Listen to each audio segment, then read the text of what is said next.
What is going on, everyone? Thanks so much for tuning in to another video. We've been upgrading a lot of stuff here, including this camera, what you see behind me. So it's really exciting to see everything come together. We're doing this for you, producing the highest level of quality content to provide a better experience, more learning, more fun, but again, doing this for you. So I appreciate all of your support. If you've liked any of my content so far, I definitely would appreciate a subscribe down below. But nonetheless, let's get into it here. Let's say about 2 months ago, I bought a car off of Shift, which is a online marketplace, essentially an app that I used to buy a car, and it's been incredible to see all the support that I've had. This has actually turned into my #1 YouTube video, as sad as that sounds, with 791 views.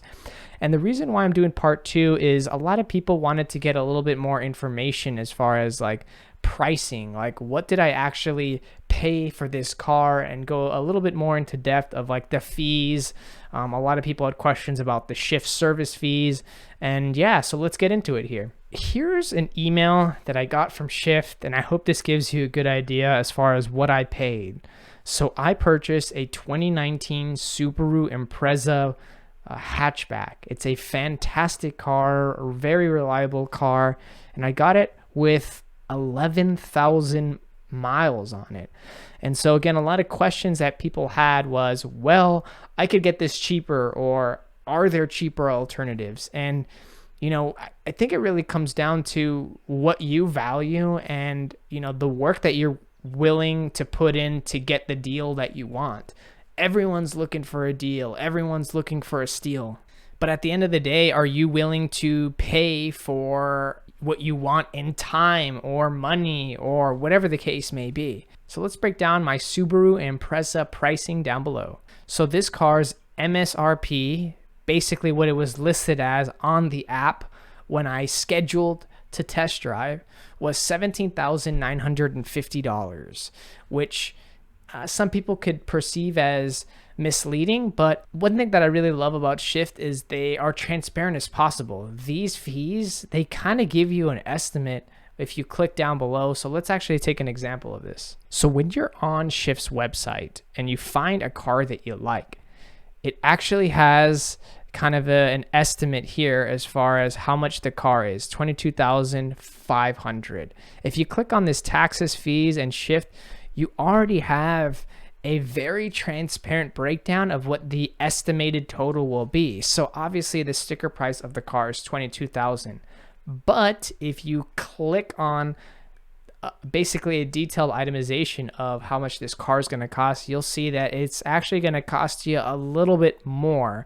And why does it cost a little bit more? Well, obviously on this little snapshot here, taxes, documentation, registration, and of course a Shift service fee. Now, if we hover our mouse over this Shift service fee, it says in specific that the fee helps them operate their convenient, streamlined experience, all while still offering total prices that are typically or at below of their competition, which I'm assuming are dealerships. So if we go back over to my personal, this is exactly what I paid for my car. Let's break down a little bit more in detail, like what I actually paid for outside of the MSRP of the car. So it looks like I paid about $1,700 in taxes. So if we do the math here in California, it looks like that's about 9 to 10%, so sales tax. So unless you can negotiate sales tax, then you pretty much are off paying this. And I think if you're a California resident and you buy goods and services, that you aren't exempt from taxes themselves. So I think that's fair to ask. Registration. So obviously when you buy cars, and this was a used car, so this isn't a new car, I had to pay for the registration, which was essentially my 2021 tag. So again, it's kind of required by law, so not much negotiation there. What is optional here is gap insurance. So I'm not sure if you're familiar with gap insurance, but it pretty much helps protect you when it comes to the value of the car. So I'm reading here, gap insurance actually is insurance that protects the borrower. In this instance, me, I'm borrowing, I'm taking a loan to pay this car. So if the car is totaled, the insurance pays the remaining difference between the actual value of the car and the balance still owed on financing. So, some people don't see value in buying gap insurance. This was a recommendation that my dad made, and we ended up pulling the trigger on it.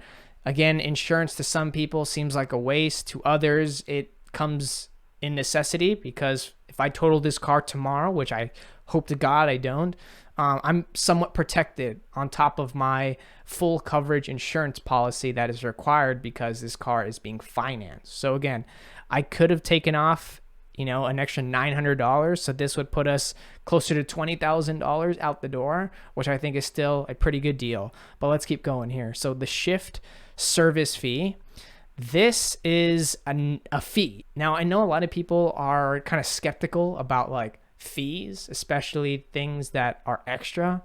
But if we put into perspective here, $900 is what Shift is asking in exchange for your car and the experience. I think, you could probably find this car for a little bit cheaper online, and we'll confirm.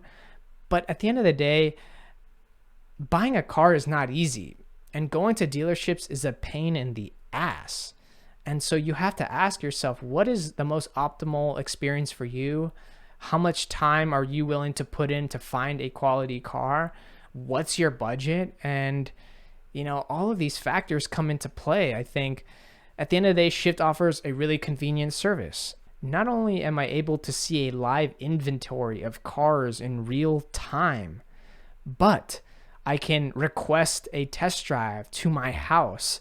There are no obligations to buy that vehicle. If I like that vehicle, you can buy it on the spot, and literally the delivery person has to Uber home. So if you think about it, this is in place to make it a convenient experience for you, because Shift understands that buying a car at a dealership isn't the best way to do it. If we keep going down, documentation, $85, and some discounts, $200. What's also cool is we had some issues with our registration. We emailed support, and they were nice enough to give us a $100 gift card. So not only did they give us $200 off, but we also got a $100 gift card just for, asking a simple question, and that was them being really good on their behalf.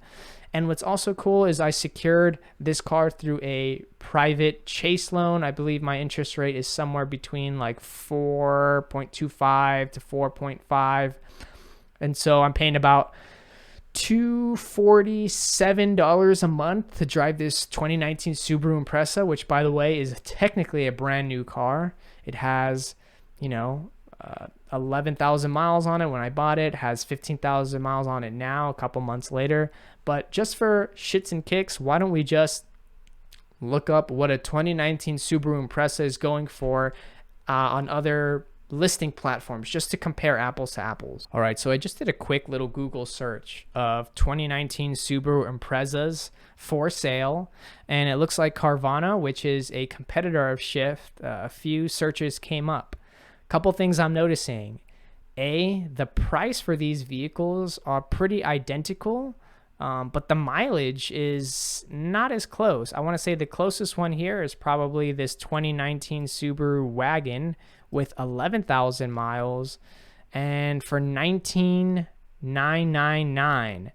So I'm assuming this is the sticker price for the car. So there might be some more fees included with this vehicle as well. So if we were to compare it to my Subaru, it would probably be closer to 17, 18 at the time. So here's a perfect example here. Here's a 2019 Subaru Impreza with 27,000 miles for $19,590. Now keep in mind, what I paid for, which was closer to $21,000, was with all of the fees, gap insurance, discounts out the door. Now this is the sticker price on Carvana, so I'm certain that there might be a couple $1,000s additional in fees on top of the sticker price. So some things to consider is what you see initially isn't what you will pay out the door. So Shift offered me a really good car for the value, 11,000 miles, sticker price around 18,000. So yes, Did I pay more on paper on fees? Yes, but for about $21,000, I got a brand new Subaru Impreza. I did not have to deal with any dealerships, and I have a great car. I have a really great, reliable car. And on top of that, Subarus retain their value. Subarus are extremely reliable cars. Subarus are in high demand. People love Subarus. I was at the gas station the other day, and my car was filthy. No fault to my own. And someone still said, hey, I love your car. So there's so many factors and variables that go into play when you are buying a car. And I think the common denominator here is you. You need to do your research. You need to see what options are available. Shift was the best option to me for the car that I was looking for at the price range I was looking for. And yes, I paid maybe $1,000 to $1,500 to $2,000 more in fees, but I was able to secure a car relatively quickly. I had a great experience. They gave us some discounts. We got a really good car. And for someone who's really passionate about digital marketing and thinking about the customer first, putting the customer first, this is a very buyer-centric way of buying a car. I can see the listings. I can see how much I'm going to pay out the door before I even test drive. I can get a 360 view of the car before I test drive. I can get a test drive to my home. So at the end of the day, regardless of what anyone thinks, Shift offers a tremendously valuable service, a very customer-centric service. And if you see value in that, you will pay for that. And if you don't, then you can continue to visit car dealerships like I did every weekend, check out some dirty cars, deal with some sleazy sales reps, and I was tired of that. So I hope this brought you value. Again, everyone's experience buying a car is different. I would say if you're in the market for a car, if you're looking for a car, it doesn't hurt to go on Shift to see what kind of cars they have available, see how much you'll pay out the door, and get a free test drive. No one's telling you have to buy a car. Test drive it. Look into it. There's a really good comment on this YouTube video here that summed it up perfectly. You as the buyer have the duty and obligation to do the work for you. If you don't want to put in the work to find a good deal and you just want to pay money, there's an option for you. If you want to pay the absolute lowest amount possible and haggle for the car that you're looking for, understand that that's not going to come overnight. It's going to take a lot of time at dealerships, a lot of time at different dealerships, a lot of times going to different dealerships, being comfortable walking away, leaving your potential dream car on the lot. So it's just a hassle, and to me, it's not worth it. Shift, I really love what you guys are doing, and again, I hope this video brought you guys some value. Let me know down below if there's any other details you'd like me to share about my experience buying a car on Shift, and I really appreciate your time. See you guys soon.